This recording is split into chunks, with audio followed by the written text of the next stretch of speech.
I think sometimes we try to keep God's rules because we know that He's told us we can't keep our lifestyles.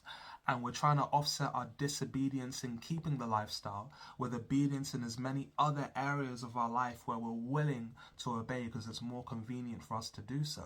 But the fact that those acts of obedience are situated in the context of disobediently keeping our lifestyle means that they're not really true obedience in the truest sense.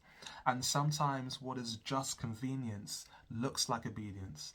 So we think we're being obedient, but we're just doing what's convenient for us. And the distinction doesn't become clear until we're asked to surrender. So a good example of this is Mark 10:19-22, the rich young ruler. The rich young ruler was conveniently obeying in areas of his life where he was more willing to do so.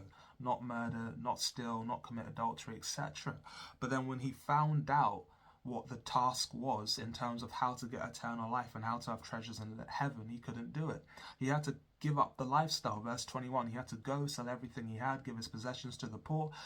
Then he'd have treasures in heaven and could follow Jesus. But he was too attached to that lifestyle he wanted to keep, which is why in verse 22 he had to go away sad. He could either keep the lifestyle and not follow Jesus, or he could give up the lifestyle and follow Jesus. But unfortunately, he chose to keep the lifestyle and not follow Jesus. So it's just a warning to us that we don't get comfortable in convenience and mistake that for true obedience, and that we don't make the mistake of focusing on the wrong things, trying to keep the rules in areas where we're more willing to do so, and it's not really a sacrifice because we're refusing to give up the lifestyle God has told us we can't keep.